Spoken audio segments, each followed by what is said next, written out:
seu lugar seguro, aleluia. Tem que ter convicção para estar em lugares altos, dependendo do Senhor. Temos que ter também, ter pés de corças, ou seja, o Senhor, lá em Abacuque 3,19 diz: o Senhor é a minha fortaleza, Ele faz os meus pés como das corças.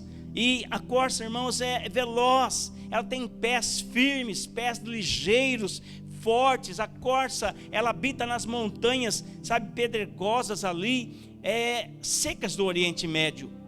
Ela é veloz, sabe, ela não pisa em falso, ela está firme, constante, aleluia. Também tem que ter, além disso, tem que deixar de ser natural, carnal, para você estar nesses lugares altos. Só um homem sobrenatural pode andar em lugares altos. E a Bíblia diz em Isaías 55:9: assim como os céus são mais altos do que a terra, também os meus caminhos são mais altos do que os seus caminhos, e os meus pensamentos mais altos do que os seus pensamentos. Ou seja, o homem natural não entende as coisas do Espírito, ele não pode entender, ele não foi criado para entender, porque está no natural. O homem espiritual, de fato, ele vence a sua carnalidade, ele de fato ele vive guiado pelo Espírito Santo, e assim ele alcança os lugares altos. Amados, lugares altos são lugares preparados pelo Senhor para nós, porque nós já habitamos nos lugares celestiais. Diga aleluia.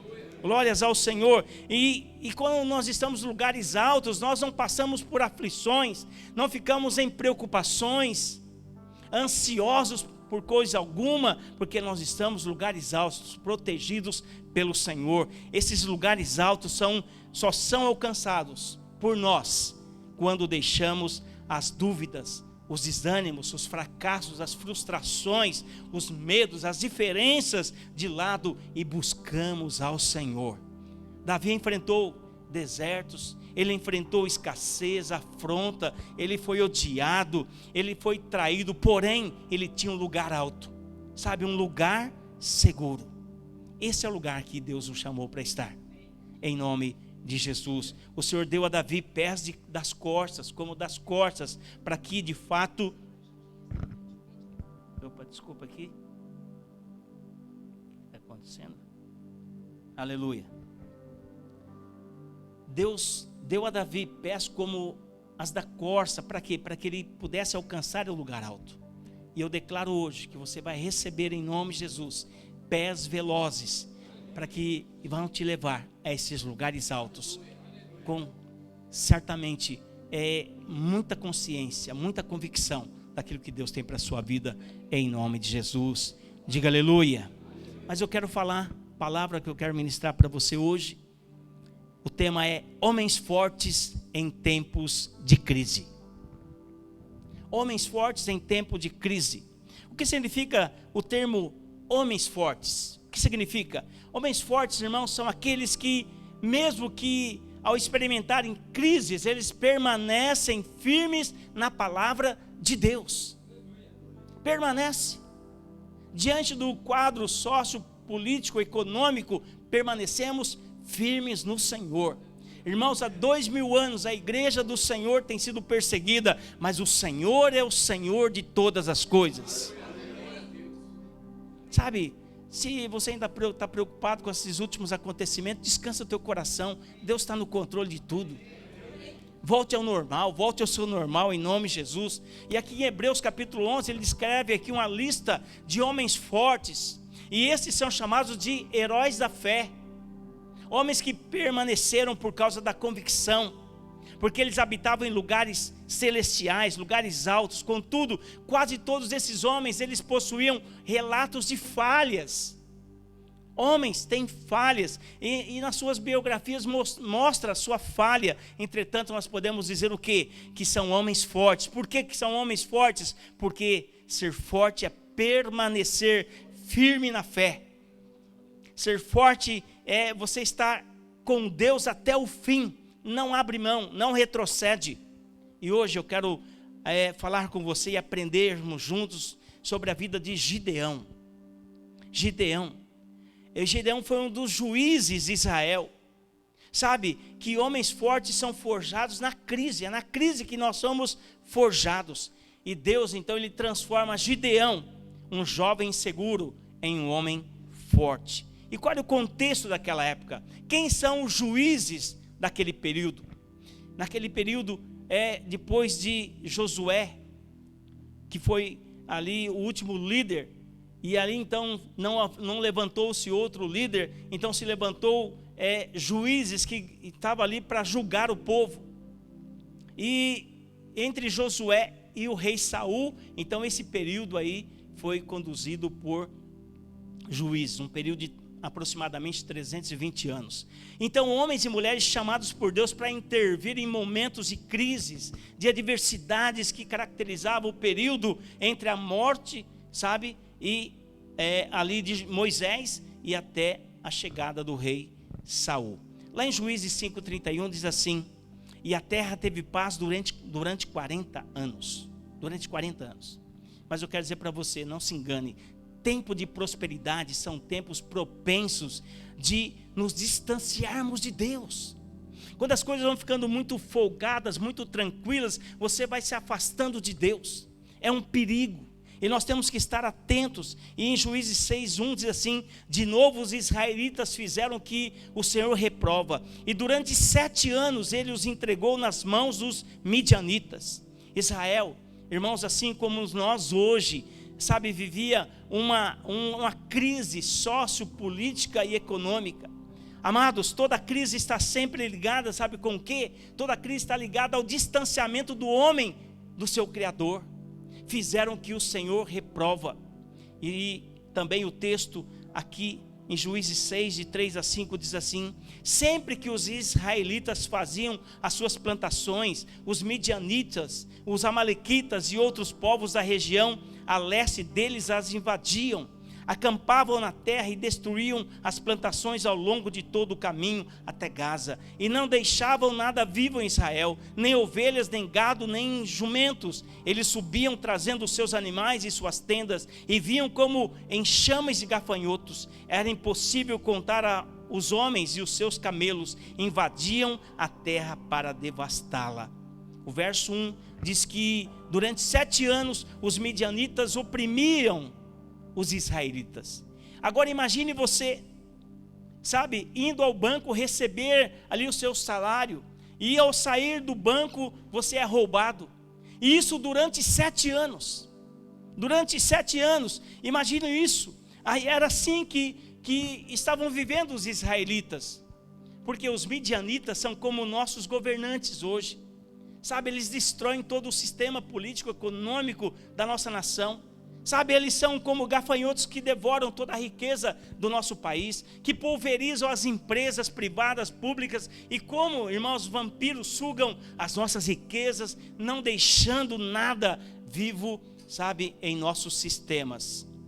Eu pergunto, qual é a sua crise? Sua crise pode estar ligada diretamente à crise que nós vivemos hoje, sócia, político e econômica. Sua empresa talvez não consegue ter lucro, sabe, você está trabalhando no negativo. Talvez você esteja vivendo uma crise no seu casamento, uma crise no seu orçamento familiar, ou ainda uma crise devido a uma doença que o atingiu, ou alguém foi atingido dentro da sua casa, da sua família. Irmãos, todas essas crises são na verdade frutos de um mundo caótico, um mundo caído, um mundo que vivemos como consequência do pecado, que está gerando em nosso meio doenças físicas, emocionais, está gerando catástrofes naturais. Então pode ser uma prova de Deus testando a nossa fé, ou ainda pode ser uma disciplina de Deus visando corrigir o seu caminho e prover amadurecimento, crescimento no meio dessa crise. Não podemos descartar que sua crise pode ser fruto de um trabalho espiritual, de uma batalha espiritual, ou de uma consequência de suas escolhas erradas. Seja qual for a sua crise, quero dizer para você, a vitória começa com uma manifestação. Não importa qual o tipo de crise, mas a sua vitória começa na manifestação que deve ser direcionada, uma manifestação de indignação que deve ser direcionada a Deus.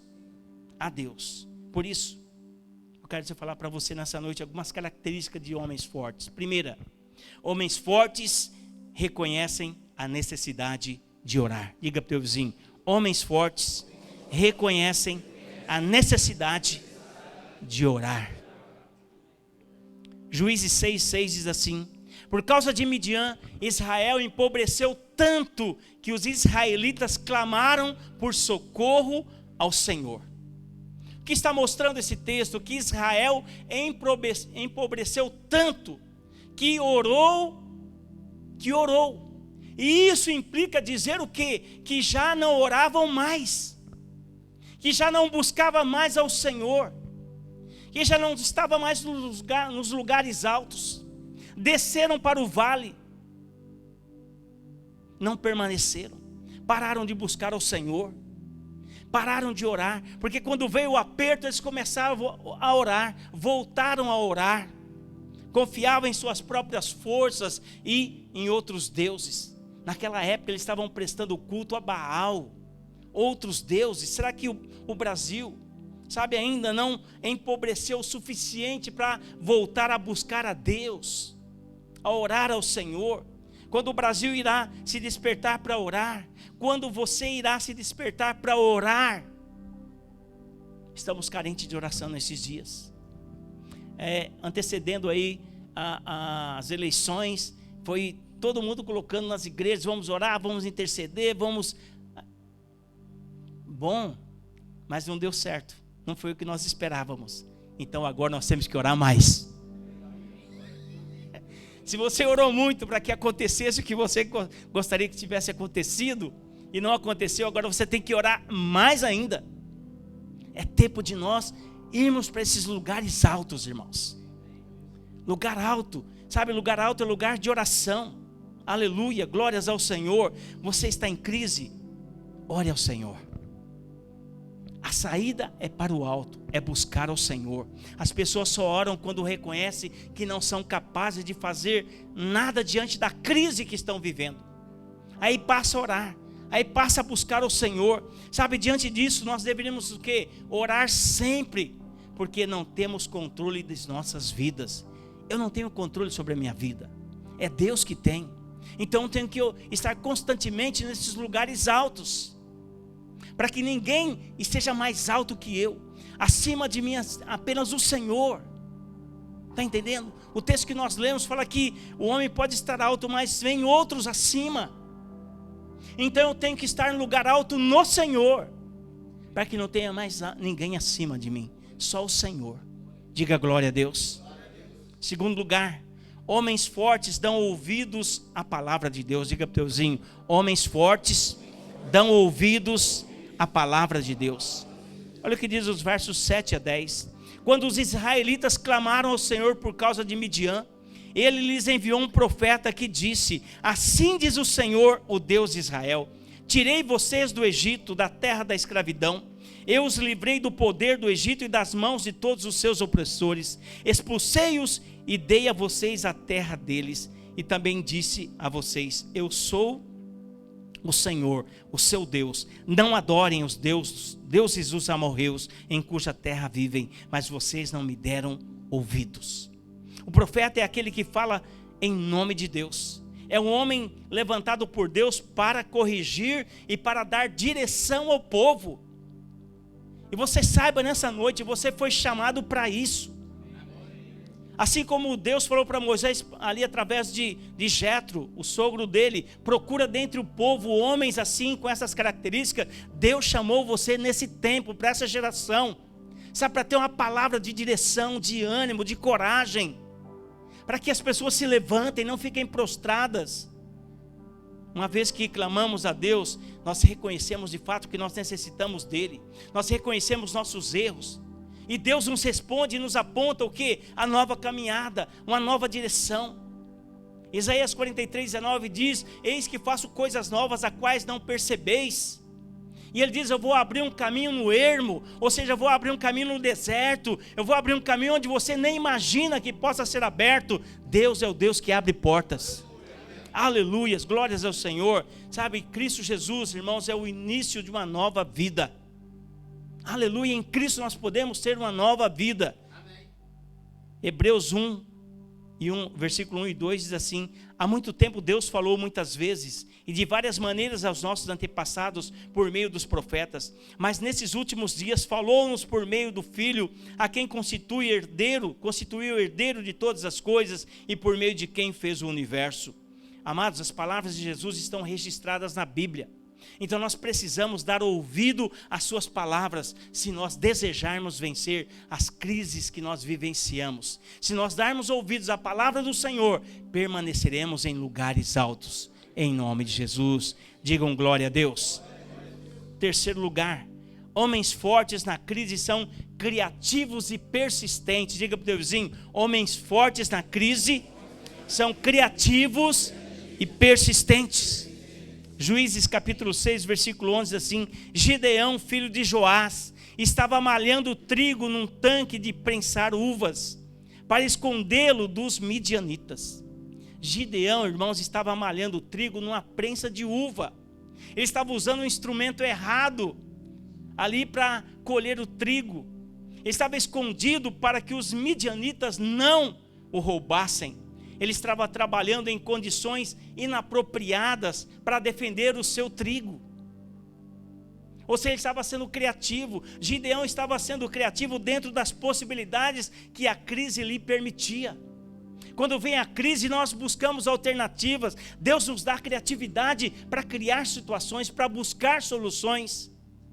Porque você está em lugares altos, porque você ouve a voz do Senhor, porque você ouve a palavra do Senhor, aleluia. Sabe, na crise nós trabalhamos com excelência com o que nós temos. Você pega o que tem e faz o melhor com ele. Nos submetemos. Sabe, muitas vezes até um trabalho com um valor de salário mais baixo. Nos abrimos para as novas oportunidades. Talvez você nunca pensou em alguma área para trabalhar. Você nunca estaria nela. Mas devido à necessidade, você se coloca à disposição. E nós não rejeitamos essas oportunidades. Na crise precisamos ser estratégicos. Estratégicos. Gideão estava sendo estratégico. Ele não estava sendo medroso. Porque Deus falou para ele: homem valente e corajoso. Ele não se via assim, mas ele estava trabalhando como alguém que era corajoso. Ele não percebia isso, mas ele estava agindo dessa maneira. Ele estava com estratégia, estava persistindo, porque se de fato ele estivesse com medo, ele teria fugido, ele teria largado o trigo. Mas de alguma maneira ele foi criativo, foi trabalhar ali, malhar o trigo de uma maneira diferente, na prensa de uva. Ele não estava fugindo. Malhar o trigo em um espaço visível aos olhos do midianita seria burrice, era pedir para ser roubado. Sabe? Diante da crise, Gideão estava trabalhando, ele estava lutando, não havia desistido da vida. Ele continuou. Muitas vezes nós lemos o texto que ele fala: ai Senhor, quem é de mim, quem sou eu? E Deus fala para ele: você é um homem corajoso, valente. E talvez ele se via assim, mas a atitude dele mostrava que não era. Porque ele estava trabalhando de maneira diferente. Amados, a fé se manifesta em obras. Se ele estava ali trabalhando de uma maneira inapropriada, mas ele estava mostrando fé. Por isso que Deus foi até ele. Por isso que Deus levantou ele naquela crise. Aleluia. Então veja, nesse caso, a não desistência de continuar trabalhando mesmo diante da crise que foi causada pelos midianitas. Quer dizer para você, diante dessa crise que está sendo apresentada a nós nesses dias, não desista. Continue fazendo a vontade do Senhor. Busque sabedoria em Deus. Busque para Deus te dar criatividade, para que você possa então romper em nome de Jesus. Diga aleluia. Em quarto lugar, em meio à crise, Deus nos faz fortes para romper a crise. Diga para o teu vizinho: em meio à crise, Deus nos faz fortes para romper a crise. Versículos de 12 a 16 diz assim: então o anjo do Senhor apareceu a Gideão e lhe disse: o Senhor está com você, poderoso guerreiro. É outra tradução. Ah, Senhor, Gideão respondeu: se o Senhor está conosco, por que aconteceu tudo isso? Onde estão as suas maravilhas que os nossos pais nos contam, quando dizem: não foi o Senhor que nos tirou do Egito?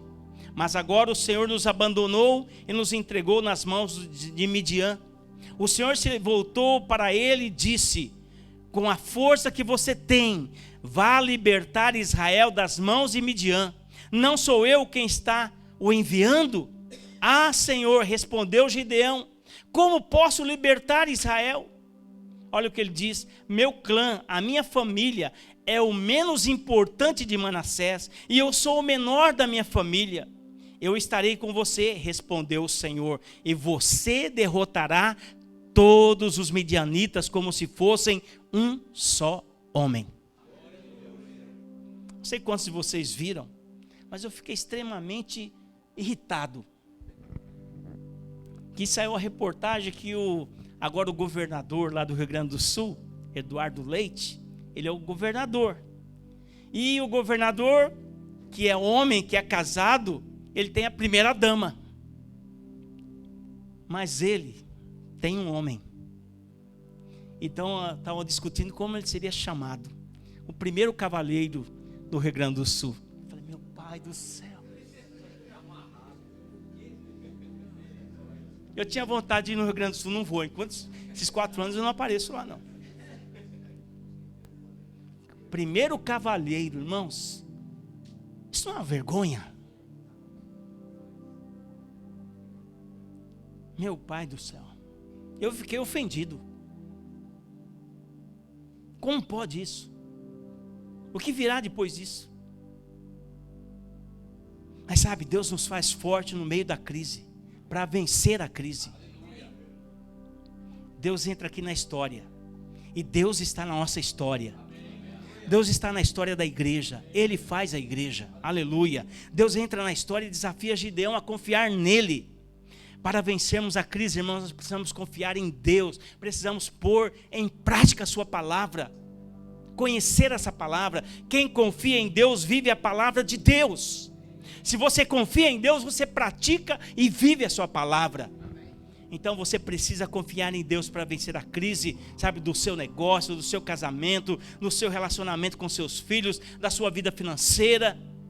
Tem que confiar em Deus e colocar em prática o que a palavra de Deus diz a respeito.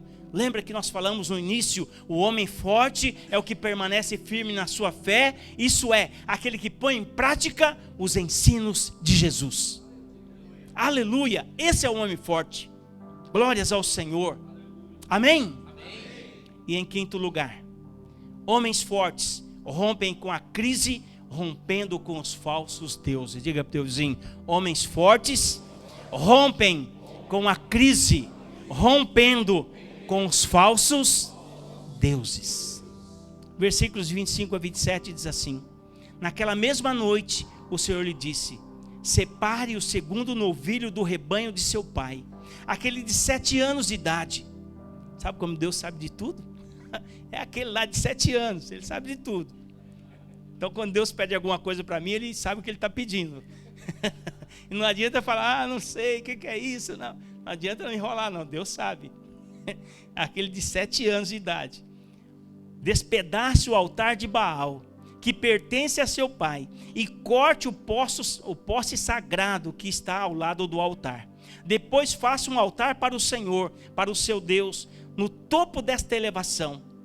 Ofereça o segundo novilho em holocausto com a madeira do poste sagrado que você irá cortar. Assim Gideão chamou 10 dos seus servos e fez como o Senhor lhe ordenara. Mas com medo da sua família e dos homens da cidade, fez tudo de noite e não durante o dia. No início também disse o seguinte, que toda crise se dá pelo distanciamento do homem de Deus. Toda crise é gerada pelo distanciamento do homem de Deus. Quando se afasta de Deus, certamente, pode ter certeza, crises virão. Então quando o homem rompe com as coisas que o distancia de Deus, se aproxima de Deus, o seu mundo começa a entrar em ordem. Quando ele se afasta de Deus, entra desordem. Mas quando ele se aproxima de Deus, tudo começa a entrar em ordem. Diga aleluia. Agora veja, Gideão aqui, ele precisava romper com a idolatria de Baal. Ele precisava romper para que ele pudesse romper com a crise sobre a sua casa e sobre o seu povo. Ele tinha que quebrar aquele distanciamento. Ele tinha que remover esses falsos deuses. Precisamos romper com a idolatria como nação, mas precisamos começar em nossa própria casa. Nossa própria casa. Mas antes de julgarmos e desejarmos mudanças, sabe, dos políticos, nós precisamos olhar para nós mesmos e destruirmos os altares que nos fazem tropeçar. Gideão precisa romper com a idolatria a seu pai.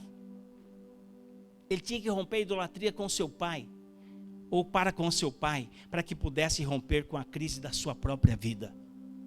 Ele estava à sombra do seu pai, vivendo debaixo da idolatria do seu pai, porque ele foi quebrar, destruir, foi seguir a ordem do Senhor à noite, porque ele estava com medo, porque ele estava debaixo da sombra do pai, debaixo da idolatria do pai. Gideão é um jovem seguro. Irmãos, imagine, 7 anos de sua vida foram aterrorizadas pelos midianitas. Sabe, algum momento na minha vida também, sabe, uma crise que você fica ali, oprimido, não avança, parece que está travado, nada acontece. E você buscando o Senhor, você indo aos lugares altos, você tem resposta do Senhor. Tem resposta do Senhor. Gideão não aprendeu a viver experiências próprias nesse período. Ele vivia escondido à sombra do seu pai. Gideão destruiu os altares de noite, à noite, pois o quê? Porque ele teve medo de enfrentar o seu pai. Porque eram do seu pai esses ídolos. Quais são os ídolos que você precisa destruir hoje na sua vida? Baal aqui se apresenta hoje de diversas formas, com novos nomes e uma nova roupagem. Eu vou tentar te ajudar a identificar alguns possíveis ídolos em sua vida. Possíveis ídolos, pode ser seu pai, sua mãe, sua esposa, seu filho, seu pastor, sua igreja, né? Sabe aquela pessoa que você vive com medo de desapontar? Talvez você tenha medo de desapontar seu pai, faz de tudo para não ser rejeitada por ela. Talvez você tome decisões para agradá-la, ainda que não sejam as melhores decisões. Esta pessoa é um ídolo em sua vida. É ídolo na sua vida. Está tomando o lugar de Deus em sua vida. Pois existimos para Deus. É para Deus. Aleluia. Outro ídolo nesse tempo, o seu corpo, não é? Naqueles dias tem a Afrodite, que é da beleza. Muitas pessoas começam a fazer ginástica, sabe, em busca de uma melhor saúde, mas com o passar do tempo, se torna obsessiva em busca do quê? De um corpo perfeito. Muitas colocam sua própria vida em risco. Muitas pessoas morreram com procedimentos estéticos, buscando essa beleza, esse corpo perfeito. E essas pessoas se sujeitam aos mais diversos tipos de cirurgias, remédios, se colocam nas mãos de homens gananciosos, sabe, que não são éticos, que usam de materiais que não são apropriados, medicamentos inadequados. Essas pessoas idolatram o corpo.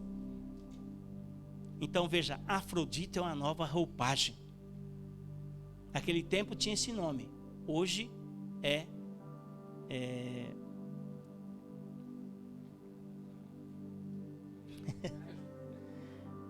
um corpo perfeito, né?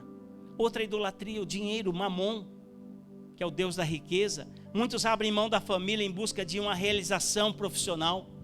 Casamentos se acabam, filhos se perdem no mundo das drogas e da depressão. Sabe, o trabalho deveria ser para quê? Para a manutenção da família. Porém, o trabalho se torna o fim de suas próprias vidas. Vivem para eles. Em nome do bem-estar da família, a busca pelo sucesso profissional e por altos salários se torna uma prioridade da vida. Isso é idolatria a Mamon. Vai servir a Mamon.